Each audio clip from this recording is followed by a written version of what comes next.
Okay, I'm going to do this one a little bit different than normal.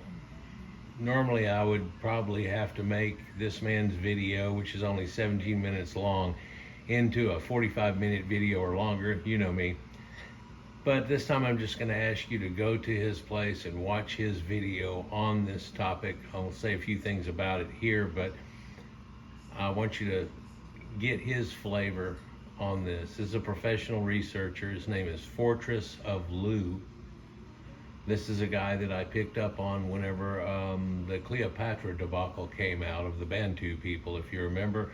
And he was one that was showing me before Herodotus, everybody said that the Ethiopians were in the far east and far west of the world. They were Caucasian people that were sunburnt, not that they were dark and melanated and things like that. And so he pretty much shot that out of the water. He considered it shots fired, and so he thought he would throw something out there that ruins one of their little things off that.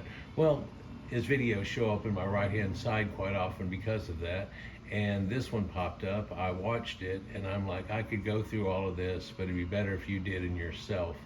What he does here is show you that the goddess Danu, which is a primordial goddess of the Indo-Europeans, if you will, or Aryans, and how that hooks up to the Tuatha Dannon, in fact, directly through her. But also it's shown in the Vedic text. It's shown in the Rig Veda. In fact, the name of the video here is Celtic Goddess Danu in the Rig Veda by Fortress of Lugh. And so in this, he'll show you that idea. And then it's also in India, i.e. the Rig Veda. And I've shown you a lot of other things, like Indra is talked about as being a blonde-haired person and so on. And then all of these ideas about horsemen and chariots and all the concepts that they have off in that comes from them. Whenever you see this video, he's going to talk about how it's a little different. And quite often in my videos, I show you that exactly it is a little different. It's not exactly the same, but then again, it's got that same flavor. It's almost like whenever you're, I don't know, in the elevator and you recognize a song and then all of a sudden you realize what it was, and it's the same song, but they've just made it dun dun dun dun dun. Or you hear somebody making a video or making a music song and you realize that that's someone else doing a cover of somebody else's song and somebody else's song, and it's a variation on a theme that I talk about quite often. And he'll show you the little slight differences that are here and how it's flipped here than there. And it makes sense that in India it gets flipped around to being the people that are on the little bit on the other side of the fence, versus whenever they do it in the Tuatha Dannon, it's them. And their primordial gods is over them. And one can easily make that connection with how that would work whenever there's a people ruling over a people, like the Aryans in India that I've made a few videos about recently and old, and realize that it's probably the way that it would go in something like that. Then again, you can tell in these stories that he talks about, you'll hear a flavor and you'll understand that song, and you might have heard me describe something in the earliest Egyptians that have a connection to this, or the Sumerians, where it has a connection to this, or the Hittites, and so on, etc., etc. But in all these variations, it's really variations on a theme. It's that same song, actually. It's not even like, oh, that's rock and roll. No, it's the same song. In fact, quite often there's same people in the same places, and if they're not, there is somebody that's there, but the connections that are there are overwhelming. Like when I did my video showing you that Venus is the same thing as Inanna, is the same thing as Diana, is the same thing as Artemis, is the same thing as this. And a lot of people make the easy connection where they're Greeks, and the Greeks and the Romans, and they put it together, da-da-da. Now I'm talking about the things that the Greeks got it from, trying to go back with it more, and where these ideas come on. And sure, it's been added to and changed a little bit and variations on a theme, but you can still recognize that same song if you follow me, right? So in this idea, he talks about this goddess Danu, and it's shown as being a red-headed lady here, And we've shown you pictures of the Tuatha Dannon quite a few times where they show that they're blonde and red-headed type stuff, and that's nothing new for a Scythian type of idea.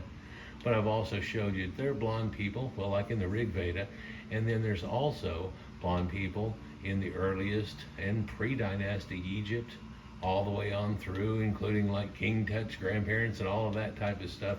It's not something that's unknown, and it's not something that's sparse if any way or form. And I've recently shown you a video where the people that were studying Egypt, and it was agreed upon all the way up until World War II, were started off by a Nordic type people, apparently ruling over Mediterranean type people.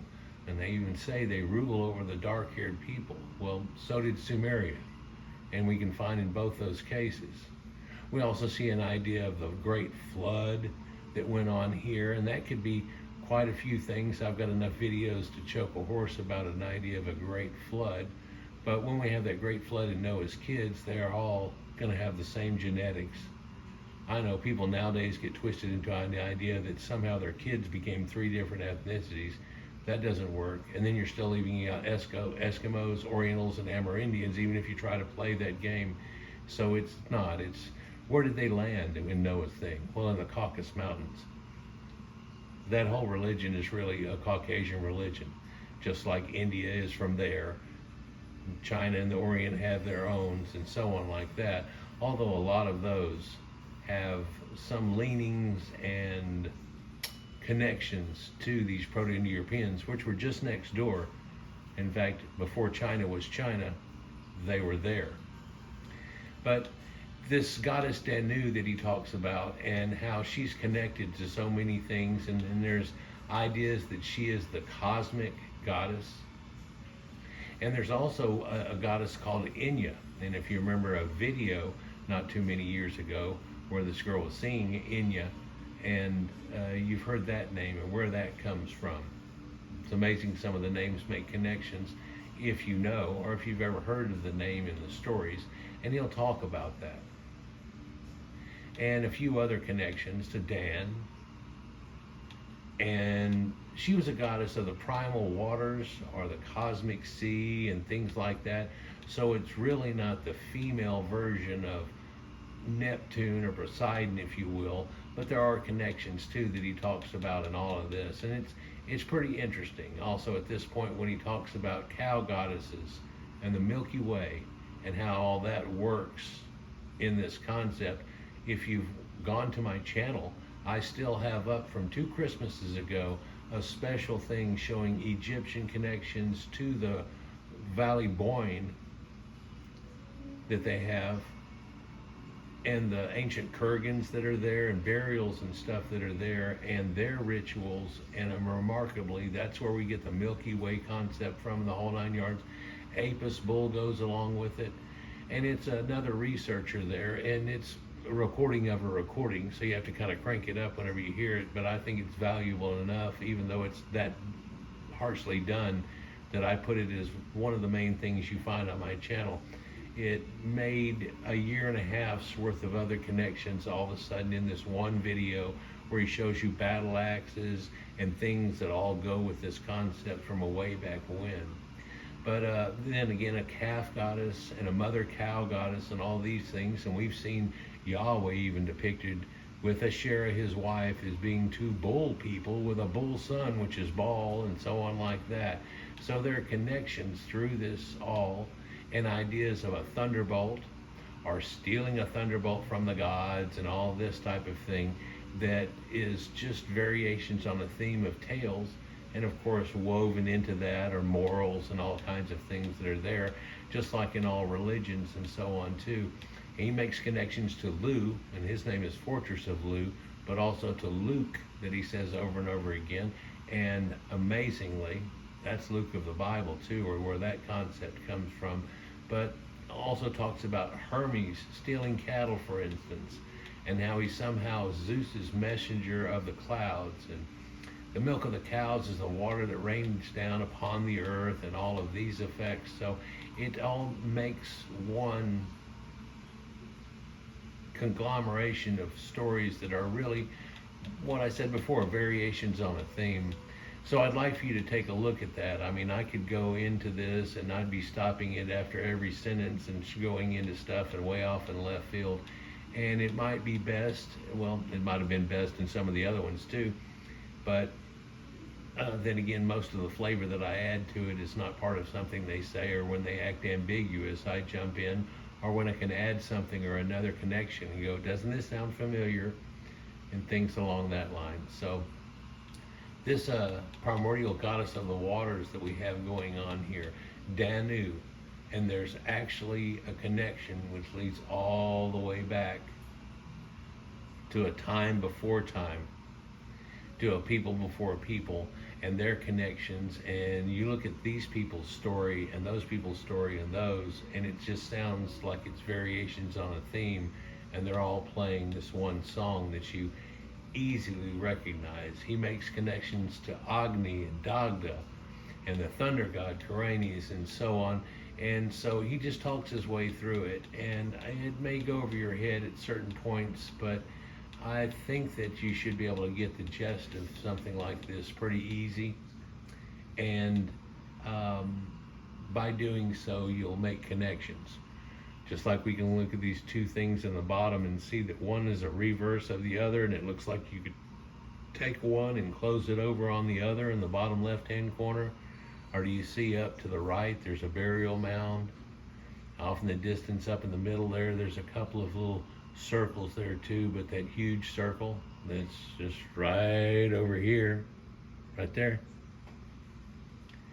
A lot of connections with this from ancient times, and he kind of alludes to it a couple of times as far as being an Aryan type thing. And you know, with me, with what I've gotten into, I've done that. He even shows things like this he doesn't really refer to as like the Nebra sky disk, which I've got a whole video on, which I'd like for you to look up on too, and see the connections on this and how people realize this is a star chart, everything that goes along with it on a disc, and where it was found. And that makes more connections and more connections and more connections. And that's really what most of my videos are about, making connections to things that you didn't even think there really were. Because in a lot of these stories, it's worded in a certain way, and of course, due to our dogma that we have in our current religions and so on, everybody wrote these off as being some type of pagan, which just really means agriculturist, and the agriculturists that brought these ideas in the first place. But it got foo-fooed up into so much of a thing that they started discounting the other people's. We are the ones that got it figured out. We're the ones that got it figured out, and so on. And then for the last couple of thousand years, we've been trapped under the idea that, no, this is the one we've got it figured out on. When you look back into it, everybody was searching for that exact one thing. And amazingly, most of these pagans dropped their religions to help form in this third one, or perhaps ninth one, perhaps 21st one, that embodied it more in a way that the people would be enamored with, and the church, and leave it with its power. Anyhow, again, I'm just telling you to take a look at this. This is Fortress of Lugh, L-U-G-H, Celtic goddess Danu in the Rig Veda. I'd like for you to take a look at it. I'll put a connection right down there in the statements or in the messages down below. Let me know what you think. Come back and let me know what you think. Peace.